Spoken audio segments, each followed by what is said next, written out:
तो स्वागत है आप सभी का हमारे डे 2 कन्याकुमारी ब्लॉग में। तो सुबह-सुबह हम नहा धोकर निकल गए कन्याकुमारी माता के दर्शन करने के लिए।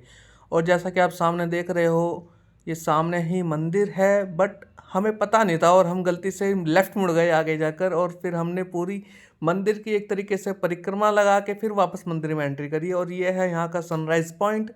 बट सनराइज़ देखने को मिला नहीं लोगों को, सारे लोग डिसअपॉइंटेड थे क्योंकि बादल इतने थे कि सन दिखा ही नहीं। तो फिर हमने उसकी एक पूरी परिक्रमा बाहर से लगाकर लोगों से वापस एंट्री पूछी और वापस हम वहीं पहुंच गए जहां से हम लेफ्ट मुड़े थे। तो ये थी कन्याकुमारी माता टेम्पल की एंट्री और एग्जिट। अंदर मोबाइल ले जाना मना नहीं था, तो हम लोग दर्शन अंदर करके आ गए हैं। और ये फिर हमने बाहर खड़े होकर आपको एक दर्शन कराए उनके ज्योतिर्लिंग के, जहाँ आगे आपको ज्योत जलती हुई दिख रही होगी एक बड़ी सी। फिर उसके बाद हम लोग बाहर निकले। बाहर निकलते हुए हम सीधा वापस अपने होटल की तरफ जा रहे थे। और यहाँ आपको काफ़ी सारी मार्केट दिखेगी जहाँ आप यहाँ के सीजनल सामान ले सकते हो, शंख से लेकर सी सेल्स, बहुत सारे डिज़ाइन यहाँ पे आपको मिलेंगे। और ये है फेरी पॉइंट, जहाँ आपने हमारा कल का वीडियो देखा होगा, जहाँ हम बड़े आसानी से अंदर चले गए थे, कोई भीड़ नहीं थी। बट आज यहाँ लाइन बाहर तक लगी पड़ी है। और मैं बता सकता हूँ कि इनको काउंटर तक पहुँचने में लग जाएंगे कम से कम आधे घंटे, जहाँ वो टिकट लेंगे काउंटर पे पहुँच के। फिर हम लोग यहाँ से निकल गए अपने होटल के लिए।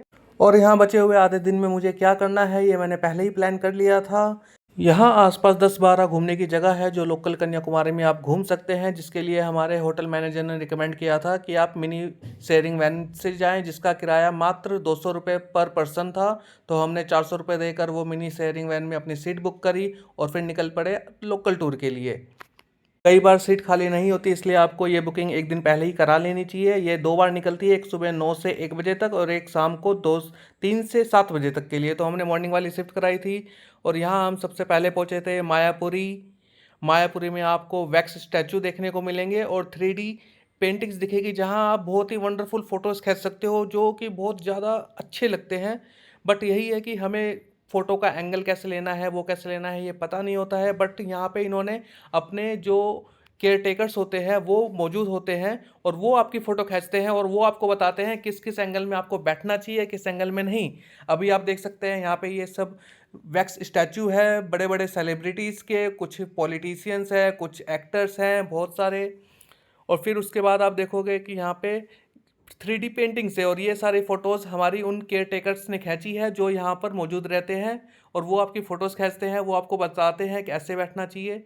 और फिर जस्ट इसके बगल में ही था एक बहुत पुराना नाग मंदिर बोल सकते हैं, और शिव मंदिर भी, जिसमें शिव मंदिर है और बाहर नाग स्टैचूज़ बहुत सारे हैं, नाग मूर्तियाँ हैं जहाँ इनकी पूजा होती है। तो फिर वैक्स वैक्स म्यूज़ियम घूमने के बाद हम लोग गए इसके अंदर, जो कि जस्ट वॉकिंग डिस्टेंस पे ही था। हमारी वैन हमारा वहाँ वेट कर रही थी। हमने इसके अंदर अपने दर्शन किए, बाबू को घुमाया, बाबू को भगवान जी के आशीर्वाद दिलाए। और ये देख के पता चलता है कि ये मंदिर कितना पुराना है, क्योंकि यहाँ पे आपको ये मंदिर कारीगरी वाइज तो मैं नहीं बोलूँगा, लेकिन जो अंदर का जो गर्भगृह है भगवान का, वहाँ एक अलग ही रौनक, एक अलग ही ऊर्जा मौजूद थी जो आप फील कर सकते हो। अगर आप वहाँ जाओगे तो आपको मैं अब समझ आ जाएगा कि मैं क्या कहना चाह रहा हूँ। और फिर इसके बाद हम लोग वैन में बैठ के पहुँच गए भारत माता टेम्पल। ये भारत दर्शन टेम्पल भी बोलते हैं इसको, भारत माता टेम्पल भी। और जस्ट इसके सामने ही सेम कैंपस में है विवेकानंद जी का एक घर सा बना रखा है, जिसके अंदर हम विजिट नहीं कर पाए थे। मैं आपको बताता हूँ भारत टेम्पल के बारे में। यहाँ आपको रामायण की पूरी पेंटिंग्स के थ्रू आपको कहानी बताई जाएगी, और इसकी पेंटिंग्स एक से बढ़कर एक है, जिसको आपको देखने का मन करेगा बार बार। और इसके अंदर जो मूर्तियाँ हैं उसकी कारीगरी तो पूछिए मत। यहाँ पे वीडियो रिकॉर्ड करना मना था, इसलिए बीच बीच में कभी कभार हम लोग रिकॉर्ड कर रहे थे। और इसका जो मेन पॉइंट था ये था भारत माता का, जो इन्होंने फर्स्ट फ्लोर पे स्टैचू बना रखा था, वो तो देखते ही बनता है। और फिर यहाँ पे एक स्टैचू आपको और दिखेगा जो भगवान विष्णु का था, जिसमें भगवान विष्णु लेटे हुए हैं और उनके नाभि से एक कमल का फूल निकल रहा है, और उस कमल के फूल पर आपको दूसरे भगवान बैठे हुए दिखेंगे। और यहाँ पे मतलब इसके अंदर का रौनक की तो मैं बात ही, उसको मैं बयान नहीं कर सकता अपने जुबान से। इसके अंदर आपको इतनी शांति मिलेगी, आपको इतना अच्छा लगेगा, आपका मन करेगा कि आप हर एक पॉइंट पे रुको और 5 मिनट तक उस फोटो को, उस स्टैचू को बस देखते ही रहो। फिर यहाँ पे एक्चुअली ये 2-3 फ्लोर में डिवाइडेड है, जिसमें ग्राउंड फ्लोर पे आपको रामायण की पूरी हिस्ट्री आपको दिखाई जाएगी स्टार्टिंग से लेके एंड तक। और फिर आपको फर्स्ट फ्लोर पे आपके कुछ दूसरे फोटोज़ और स्टैचूज़ हैं, जैसे विवेकानंद जी के, भारत माता की, जैसे वो आपको वीडियो में दिख रही है। और यहाँ पे जो मैं आपको बता रहा था भगवान विष्णु की, जिसमें भगवान विष्णु अपने निंद्र वाले अवस्था में लेटे हुए हैं। और यहाँ से बाहर निकलकर हमें जाना था सामने वाले विवेकानंद जी के उसमें, बट हम लोग जा नहीं पाए क्योंकि बारिश बहुत हो रही थी, और हम सीधा निकलकर बस में बैठ गए। और इसके बाद हम लोग बस हमारी निकली, और जो नज़ारा यहाँ पे लोकल कन्याकुमारी को आपको देखने को मिलता है उसकी तो बात ही निराली है। तो नज़ारों का मज़ा लेते हुए इसके बाद हमारी गाड़ी जाके रुकी श्री शिरडी साई बाबा टेम्पल। जो लोग साईं बाबा के भक्त हैं उन्हें यहाँ पे ज़रूर जाना चाहिए। ये प्लेस बिल्कुल मतलब वादियों, ऐसा लगता है जैसे बिल्कुल ये मंदिर वादियों के बिल्कुल बीचों बीच है। यहाँ पे आपको नज़ारे अच्छे देखने को मिलेंगे। जब आप ऊपर मेन मंदिर में जाते हैं, वहाँ खड़े होकर आपको आसपास का नज़ारा आप देख ही सकते हो कितना अच्छा आ रहा है। और यहाँ ये काफ़ी अच्छा पॉइंट है फ़ोटो शूट के लिए। यहाँ पे कई लोग फ़ोटो खींच रहे थे और हमने भी कुछ फ़ोटोज़ खींची थी। और यहाँ बारिश हो रही थी तो हम लोग छाता लिए, अपने बच्चे को लिए घूम रहे थे और हल्की हल्की बारिश का मज़ा ले रहे थे। और इस बारिश ने बोल सकते हो कि कन्याकुमारी के ट्रिप पे कुछ अच्छी यादें भी है इस बारिश को लेकर, और कुछ बुरी यादें भी है। तो हमने यहाँ पर दर्शन किए आराम से, हम लोग यहाँ पे आसपास घूमे। यहाँ पे अच्छी अच्छी प्लांट्स लगे हुए थे, पौधे थे। और इसके बाद हमारी गाड़ी सीधे जाकर पहुँची सुचिंदरम श्री थनुमलायन स्वामी टेम्पल। ये बहुत लंबा नाम है, और अगर मैंने गलत बोला हो तो कृपया मुझे माफ़ करना।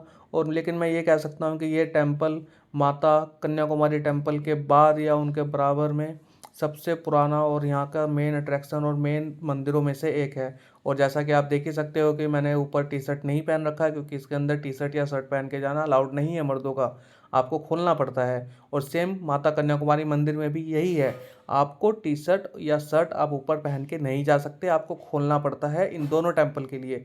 तो याद रखें, अगर आप जा रहे हैं तो कुछ आप ऐसा पहन के जाएं जो आप इजीली रिमूव कर सकें।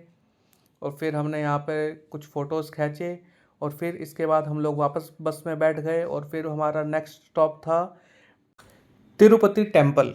कंफ्यूज मत होना दोस्तों, ये आंध्र प्रदेश वाला तिरुपति बड़ा मंदिर वाला मंदिर नहीं है, ये है तिरुपति टेम्पल कन्याकुमारी। जो वहाँ का सेम इन्होंने एक मिनी मंदिर, मिनी वेंकटेश तिरुपति मंदिर यहाँ पे बनाया है। और ये टेम्पल मुझे यहाँ पे बहुत अच्छा लगा। और ये जो हमने ये छोटा सा मिनी टूर लिया था उसमें ये मेरा best one of the spots में से ये एक है।